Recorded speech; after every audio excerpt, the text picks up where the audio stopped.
Alors, voilà. Donc, pour cette intervention,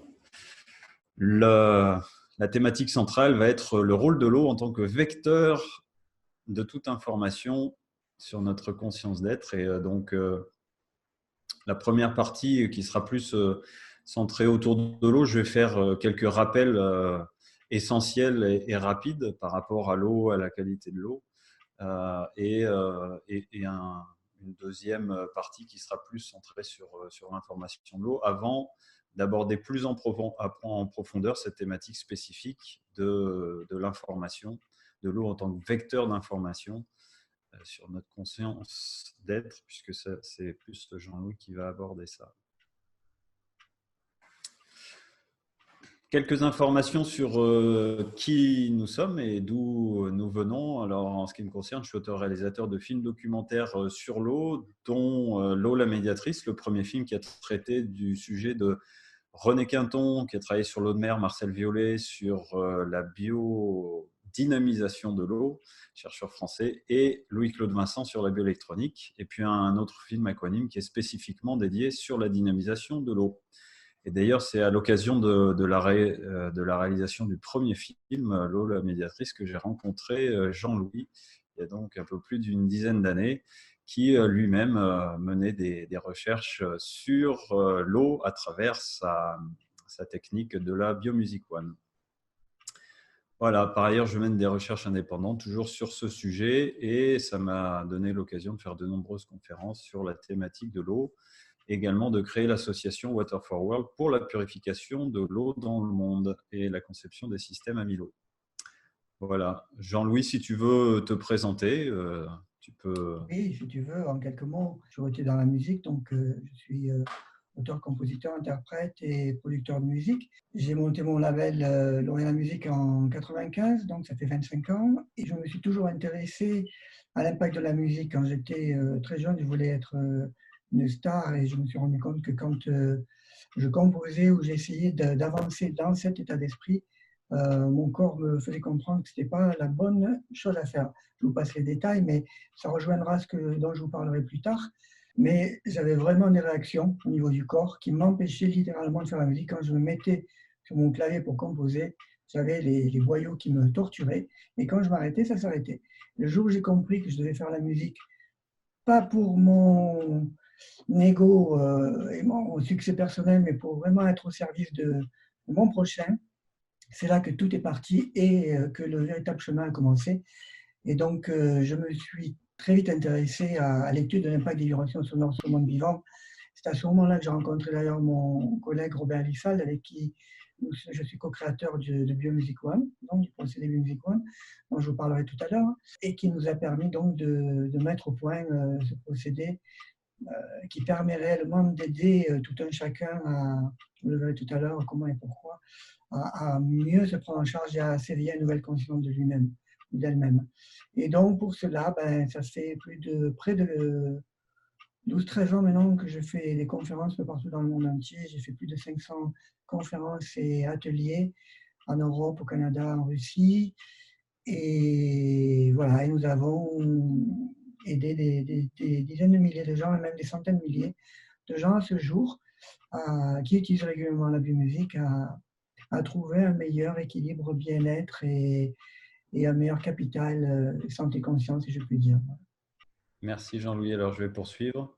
Alors, pourquoi parler de l'eau et c'est notre thématique centrale? Eh bien, parce que avant toute chose, notre corps en est constitué en majorité et donc il est composé à 70% d'eau pour sa masse, 99% en nombre de molécules. Et si on observait le corps sous l'approche des 4 éléments dont l'eau fait partie, donc la terre, l'eau, l'air, le feu, eh bien, nous nous apercevrons dans cette alchimie des 4 éléments que c'est une composition à 100% pour chaque élément de notre corps et que c'est indissociable. Et c'est là où également, que ce soit l'eau ou les autres éléments, eh bien, ça prend tout son sens, toute son importance, puisque cet élément est un constituant de base, est un constituant majoritaire, c'est un élément fondamental du vivant. Il n'y en a que 4, donc ça nous donne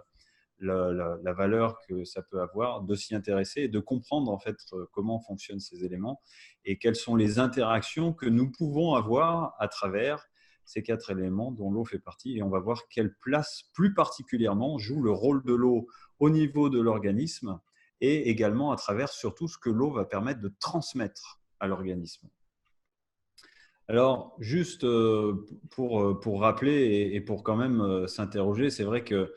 étant donné que notre organisme est constitué en majorité d'eau, il semblerait quand même que la qualité de l'eau que nous utilisons, que nous consommons au quotidien, eh bien, a une importance. Et nous allons voir que la qualité de cette eau est double, puisqu'il est intéressant de regarder à la fois sur l'aspect physico-chimique de l'eau et également sur l'aspect vibratoire ou énergétique. Et c'est ce second aspect surtout qui va nous intéresser plus particulièrement ce soir. Donc juste pour faire un rappel sur l'aspect physico-chimique quand même, parce que surtout en cette période également de confinement, on va voir qu'il y a un petit point sur lequel il est important de revenir. On sait d'ores et déjà que dans l'eau du réseau, eh bien, on y retrouve des résidus médicamenteux, des pesticides, des métaux lourds, des détergents, et tout ça simplement parce qu'en fait, l'eau qui est évacuée de nos habitations n'est pas retraitée complètement dans les stations d'épuration et quelque part un peu plus loin, on va reprendre dans les cours d'eau ou autres ces mêmes eaux-là qui n'ont pas été épurées et qui vont repasser dans les stations de traitement de l'eau qui ne vont pas être forcément non plus épurées totalement. Et une des principales problématiques, au-delà des hydrocarbures, des métaux lourds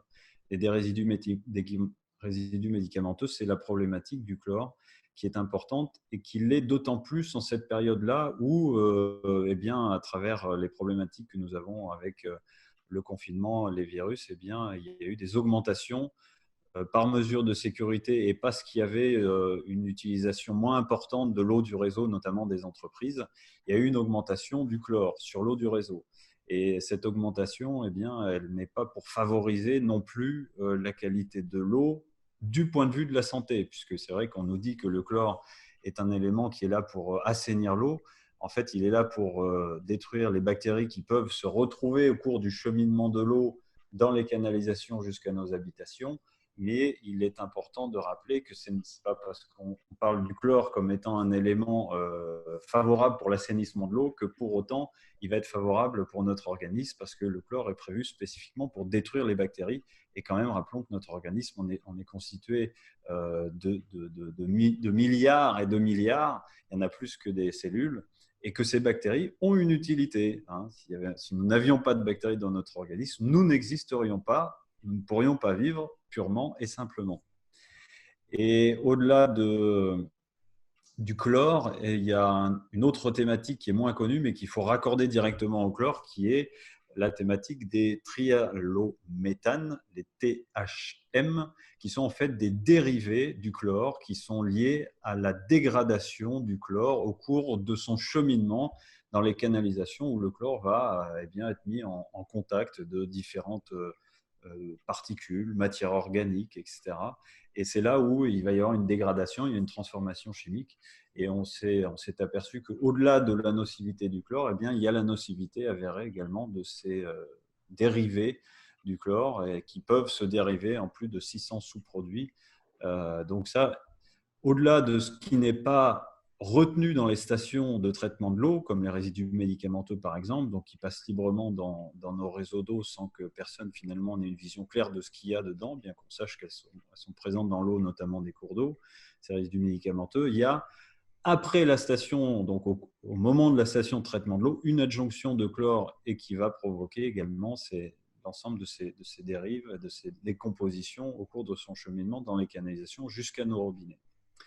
Donc ça, c'est un aspect important à noter et à notifier puisque c'est à l'heure actuelle ce qu'il y a en plus grande quantité dans l'eau du réseau, le chlore, et qui finalement est considéré comme étant un élément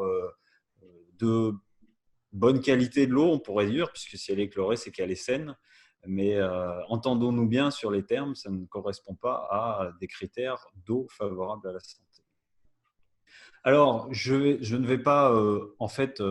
aller beaucoup plus loin ce soir sur ces caractéristiques, je dirais, physico-chimiques de l'eau. puisque ce n'est pas notre objet. Et ce qui va nous intéresser plus particulièrement ce soir, c'est que nous allons voir qu'il y a un deuxième aspect dans l'eau qui est ô combien important et peut-être même encore plus important que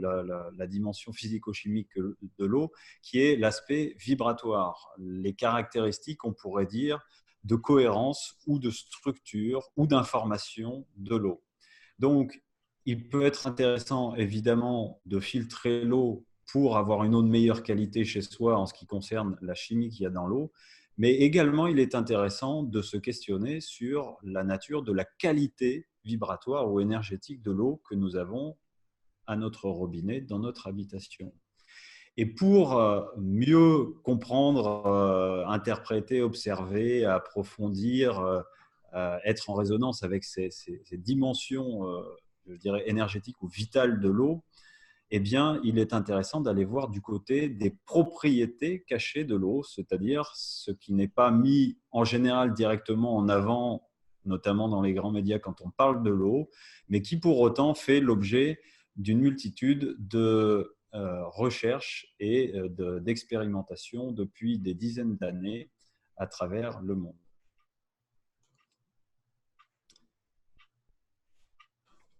Et donc, cette thématique-là, eh bien, c'est la thématique de la dynamisation de l'eau. Alors, nous entendrons différents termes autour de cette thématique. On pourra entendre parler d'eau vitalisée, d'eau dynamisée, d'eau énergétisée, d'eau structurée, d'eau informée, d'eau magnétisée, d'eau conscientisée, d'eau solarisée, etc., etc. Peut-être finalement y a-t-il autant de termes existants pour qualifier ces pratiques ou ces outils en relation avec l'eau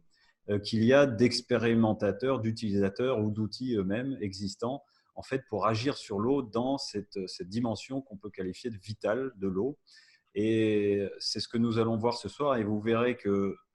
hormis les quelques informations que je vais vous communiquer sur ce sujet-là, eh bien, il y aura l'intervention de Jean-Louis qui apportera une autre coloration à cette dimension vibratoire, donc la sonore pour le coup, ce qui est moins courant, qui a également une action sur l'eau, puisque quand on parle de son, on parle de vibration, et on verra bien quelle nuance ça peut prendre également sur l'eau. Et donc là où nous irons plus en profondeur ce soir, c'est sur l'eau corporelle, l'eau intracellulaire, l'eau qui nous anime déjà à l'intérieur. En attendant, ce qu'on a observé eh bien, dans les phénomènes, je dirais, de la nature qui ont un impact directement sur la qualité vibratoire de l'eau ou sur la cohérence de l'eau ou on peut dire sur la structure de l'eau. Hein, vous verrez qu'à chaque fois, j'emploie différents termes pour qualifier ces états de l'eau, ces états énergétiques ou ces états vitaux de l'eau, puisqu'on peut effectivement je dirais, les qualifier ou les observer sous différentes formes, avec différentes nuances ou sous différents angles. Et ces termes comme la structure de l'eau, la cohérence ou l'information ou la dynamisation de l'eau, eh bien, ce sont des termes qui nous amènent à nous éveiller sur la compréhension qu'il existe des manières différentes, d'une part d'aborder le sujet et d'autre part en fait de le percevoir et de le comprendre. Et ce qui a été observé en fait en premier lieu dans la nature, eh bien, ce sont ces dynamiques tourbillonnaires. Et ça, c'est connu et repris depuis longtemps, même depuis l'Antiquité d'ailleurs. On pourrait parler des amphores, hein, ces formes qui avaient exactement la forme du tourbillon, eh bien, qui avaient la particularité de mieux conserver le vin ou d'autres éléments qu'on pouvait mettre dedans. Et c'était lié justement à cette forme particulière qui crée une dynamique tourbillonnaire intérieure. Eh bien, cette dynamique tourbillonnaire qui crée ce qu'on appelle l'effet vortex, il est présent partout dans la nature et c'est en fait la dynamique utilisée par l'eau elle-même pour se structurer et se régénérer dans la nature, donc dans les cours d'eau. Observez par vous-même un cours d'eau et vous verrez qu'il se forme en permanence des centaines de tourbillons à droite et à gauche dans un cours d'eau. Et c'est d'ailleurs, ça fait partie des recherches de Theodor Schwenk, qui avait monté un laboratoire en Allemagne dans la forêt noire, qui justement avait observé que au cours d'à peu près, alors je me souviens plus des distances, mais c'était plusieurs kilomètres de rivières, eh bien, il y avait une purification naturelle de l'eau qui pouvait s'opérer, et notamment à travers toutes les turbulences et les dynamiques tourbillonnaires de l'eau. qu'est-ce que toute cette dynamique tourbillonnaire, cet effet vortex génère de particulier au niveau de l'eau? Eh bien, il va lui permettre de créer une structure spécifique dans l'eau, et certainement que nous verrons avec Jean-Louis peut-être tout à l'heure des autres aspects de ce qu'on peut qualifier de structure à l'intérieur de l'eau quand on parle d'information. C'est une question très intéressante de s'interroger sur comment l'eau peut-elle exactement se structurer, s'agencer, s'organiser eh bien, pour avoir des propriétés ensuite particulières. Le vortex va nous donner ici quelques éléments de réponse, puisque en fait, cette dynamique, cette forme particulière est présente partout, de l'infiniment grand à l'infiniment petit dans la nature, que ce soit les galaxies dans l'infiniment grand ou le noyau de l'atome qui est constitué d'une double dynamique tourbillonnaire qui forme une sphère qu'on appelle le tor ou le torus, la forme du torus, que vous pouvez voir sur ces images. Et donc, et à d'autres niveaux de la chaîne de la matière et du vivant, comme l'ADN par exemple, hein, et puis donc on l'a vu, les tourbillons dans les rivières, les cyclones, etc., et autres tourbillons même dans les mers et dans les océans qui permettent de générer des flux et des mouvements au niveau de l'eau extraordinaires, et bien, et qui lui confèrent des capacités particulières, des propriétés particulières, ce qu'avait aussi observé par exemple René Quinton dans l'océan Atlantique et au niveau de la Manche, où ces dynamiques tourbillonnaires permettaient d'avoir des phytoplanctons à ces endroits précis qui apportaient une biodisponibilité des éléments minéraux beaucoup plus importante, notamment pour l'organisme. Quinton a donc créé ces supports, ces eaux de mer favorables à l'organisme sur ces bases-là, hein, à l'endroit où il y avait ces formations tourbillonnaires. Eh bien, c'est une véritable question de s'interpeller sur mais comment se fait-il que en fait, la nature elle-même fonctionne avec ces dynamiques-là, de l'infiniment petit à l'infiniment grand. Donc, ce n'est certainement pas le fruit du hasard. Et évidemment, effectivement, ces espaces et ces ouvertures tourbillonnaires sont des capacités de transformation de la matière. Ce sont des moments en fait où la matière va pouvoir changer, on pourrait dire, d'état, c'est-à-dire passer d'un état à un autre, hein. On pourrait dire d'un état grossier à un état plus subtil, par exemple, ou inversement, puisque en fait le vortex a deux sens et deux dynamiques. Il y a une dynamique qu'on appelle centripète, c'est-à-dire qui va de l'extérieur vers l'intérieur et qui va avoir une tendance à organiser la matière. Et on a une dynamique centrifuge qui part de l'intérieur et qui va vers l'extérieur et qui va avoir donc tendance à déstructurer la matière. Et ces deux dynamiques sont présentes dans l'univers et ont toutes les deux leur importance et leur rôle à jouer, pas plus l'une que l'autre. En fait, c'est un équilibre au fond. Eh bien, quand la dynamique tourbillonnaire apparaît au niveau de l'eau, eh bien, c'est pareil, c'est ce qui va permettre de structurer ou déstructurer l'eau, en l'occurrence, par rapport à ce qu'elle pourrait contenir éventuellement, ou sa nécessité de retrouver une cohérence particulière. Je ne vais pas aller beaucoup plus loin sur cette thématique-là tout de suite, puisque nous allons l'aborder plus en profondeur à travers les dynamiques vibratoires conjointement à l'eau. Simplement pour vous indiquer qu'effectivement, il est possible pour une habitation de filtrer et vitaliser toute l'eau d'une habitation. Et en fait, la compréhension, l'observation de ces phénomènes-là, hein, dynamiques, vibratoires, tourbillonnaires, m'a permis à un moment donné d'en arriver à la conception d'outils de filtration et de vitalisation de l'eau pour les habitations. Donc sachez que c'est possible et que ça existe. Ce n'est pas l'objet de l'intervention de ce soir, mais voilà, l'idée c'est de voir qu'il est possible de purifier l'eau chez soi sur l'aspect physico-chimique, c'est-à-dire retirer l'ensemble des éléments chimiques qu'on peut avoir dans l'eau, et également sur l'aspect dynamique, énergétique, c'est-à-dire favoriser de ce point de vue-là la qualité de l'eau pour la rendre favorable à l'organisme, au vivant, pour permettre à l'organisme d'avoir une base permanente au quotidien, puisque nous buvons l'eau tous les jours, sur laquelle il peut s'appuyer pour être en pleine santé, ce qui devrait être en fait notre condition de base d'être humain, et ensuite être tout à fait à l'aise, comme par exemple quand il y a des problématiques virales importantes, ce qui arrive à certains moments. Nous allons maintenant aborder un petit peu plus en profondeur certains travaux et certaines observations faites par différents chercheurs sur l'impact des fréquences vibratoires sonores sur l'eau ou d'autres supports. Et dans les, je dirais, les deux plus connus et qui ont certainement le plus investigué le sujet jusqu'à maintenant, eh bien, nous avons le japonais Masaru Emoto, docteur en, en- en médecine naturelle, et un Allemand du nom d'Alexander Lauterwasser, qui portait ma foi bien son nom, puisque Lauterwasser, c'est l'eau forte, on pourrait dire, exprimée avec, voilà, avec force, avec beaucoup de son. Lauterwasser. Et alors, je vais commencer par les travaux des motos, puisqu'ils font partie des travaux souvent les plus connus au niveau international, puisque Masaru Emoto a écrit plusieurs livres et qu'il a en fait réalisé des milliers d'images, de prises de vue, de cristallisation d'eau. Alors, la technique de Masaru Emoto au départ est très simple, et donc vous verrez dans la présentation de Jean-Louis ensuite, eh bien que, on peut reprendre cette technique-là pour faire des expérimentations, des tests avec différents, pour avoir une idée en fait on peut dire de la qualité de l'eau de ce point de vue-là. Euh, et donc Masaru Emoto, au départ, a pris des échantillons de différentes provenances. Ça pouvait être de l'eau du réseau, ça pouvait être des eaux de source, des eaux de rivière, des eaux embouteillées, etc. Et puis, il les a congelées dans des petites boîtes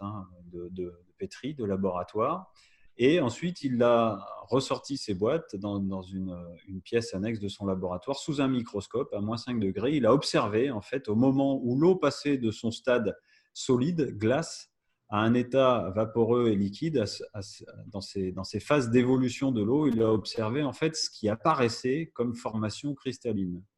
Et donc, il s'est aperçu que, en fonction de la provenance de l'eau et de ses caractéristiques, on pourrait dire intrinsèques, de source ou du réseau ou autre, les cristaux qui apparaissaient ou qui n'apparaissaient pas d'ailleurs,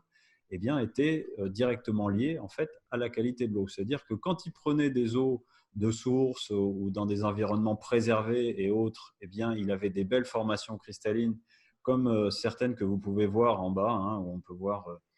Peace, Mozart, Love, etc., Imagine ou Thank You. On a en fait des formations cristallines qui sont plutôt équilibrées, qui sont plutôt géométriquement harmonieuses, structurées, où il y a des égalités au niveau des formes et des dimensions et de la structure géométrique elle-même. Et puis, quand il a pris des eaux du réseau, du robinet ou autres eaux de rivière qui pouvaient être polluées ou de lacs, etc., il s'était aperçu qu'il n'y avait pas forcément de formation cristalline qui apparaissait ou que ces formations cristallines étaient parfois complètement déstructurées ou inapparentes, un peu comme on peut voir l'image qui est tout à fait sur la droite ou celle qui est sur le bas, I Will Kill You, où en fait il n'y a pas de formation cristalline géométrique organisée apparaissante. Ce sont des formes en fait déstructurées, désorganisées. Et donc Masaru Emoto a poussé plus loin ses observations et ses recherches pour essayer de voir quelles étaient les influences que pouvait avoir l'environnement vibratoire sur l'eau. Donc il a sélectionné en fait des influences vibratoires diverses, sonores par exemple, au départ. Donc, il émettait de la musique en direction d'un échantillon d'eau, il faisait cristalliser, il observait. Et il a observé que, en fonction du type de musique qu'il pouvait émettre autour de ces échantillons d'eau, les cristaux différaient d'une musique à une autre. Alors, en général, plus la musique était douce, organisée, etc. D'ailleurs, on peut voir on a un cristal qui est lié à une symphonie de Mozart, là, sur la gauche, ou s'il mettait des musiques comme du métal, par exemple, les cristaux étaient plutôt déstructurés, désorganisés. Et il a été un peu plus loin, il a commencé à émettre des mots, des paroles en direction de ces échantillons d'eau. Et puis après, il a imaginé écrire des mots sur ces échantillons d'eau et toujours pareil, faire des cristallisations et observer. Et donc, il a obtenu comme ça des milliers de clichés de différents mots, de différents sons, de différentes vibrations, de sources, etc. et autres. Et ce qui a donc donné lieu à ces publications qu'il a pu faire sur le sujet. Il faut savoir quand même que Masaru Emoto a été assez contesté par la communauté scientifique parce qu'à un moment donné, il faisait des sélections parce qu'un même échantillon d'eau ne produisait pas forcément toujours le même cristal. Même si, par exemple, on prend le mot merci, le mot merci est exprimé même dans plusieurs langues, mais même dans la même langue, hein, on ne va pas forcément toujours avoir le même cristal. Ce qu'on va observer, c'est qu'on a une tendance à avoir majoritairement toujours un cristal équilibré, structuré, avec une géométrie plutôt harmonieuse. Mais pour autant, ça ne va pas être tout le temps exactement la même forme. Et donc, à un moment donné, il y a aussi une sélection qui est faite par Masaru Emoto dans les cristaux. C'est pour ça qu'il a été décrié par la communauté scientifique, mais il y a eu d'autres expériences réalisées par Masaru Emoto qui ont montré que, quoi qu'il en soit, il y avait de toute manière un impact, en fait, une influence de l'environnement extérieur dirigé vers l'eau, et y compris de la pensée, et y compris de la pensée à distance sur un échantillon d'eau, et que ces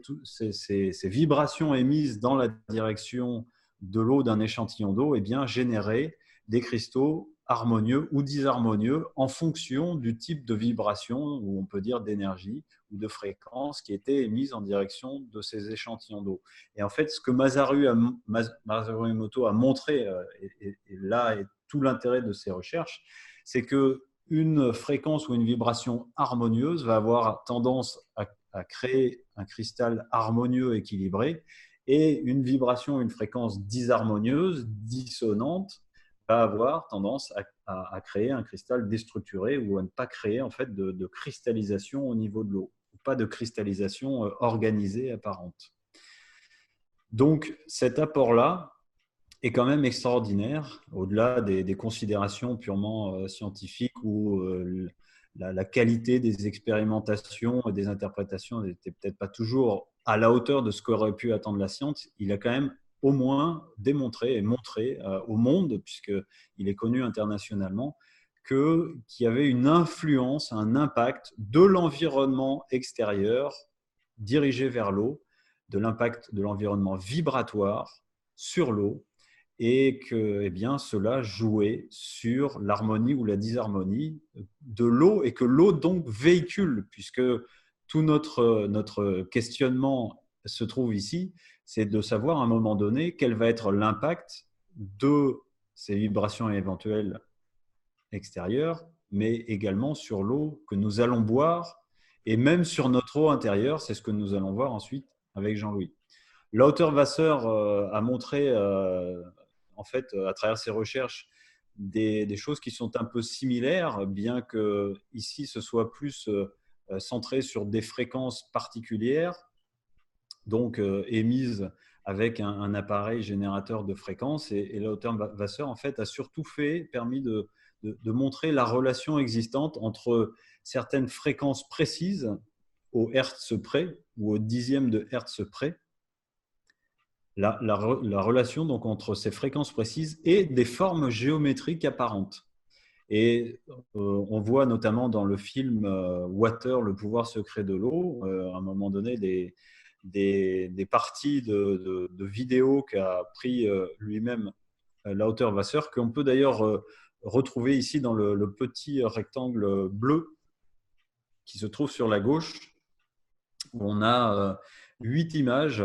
qui sont en fait des vidéos prises de l'eau en mouvement, puisqu'il opère ça avec un générateur de fréquences qui est permanent. Et donc, en fait, on voit l'eau qui se structure et qui se modifie, qui change de forme et d'état en fonction de la variation des fréquences. Et ce qui est très étonnant, c'est qu'on repère à un moment donné très bien des formes apparentes dans l'eau en fonction des fréquences, qui nous font tout à fait penser à des formes animales, aquatiques, mais pas que, qui en fait permettent de comprendre et de montrer que eh bien, le règne animal Et il y a des formes aussi qui font penser bien évidemment à des végétaux. Donc le règne animal et végétal, et je dirais par voie de conséquence, de suite, le règne humain aussi, eh bien, c'est créé, ou en tout cas est tout à fait en résonance avec certains types de fréquences qui, eh bien, par force d'émission et de permanence, vont générer des formes, et des formes qui vont générer du vivant, qui va générer un végétal structuré, un animal avec des formes particulières, etc.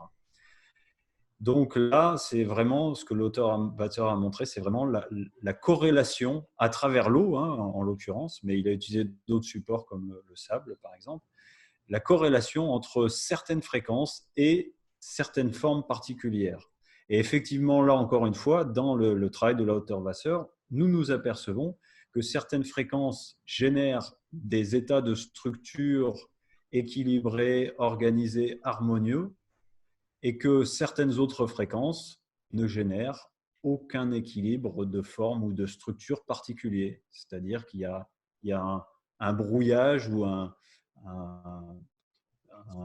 ensemble de formes ou de mécanismes apparaissant, mais qui ne dénote pas d'une structure géométrique harmonieuse ou organisée d'une certaine manière.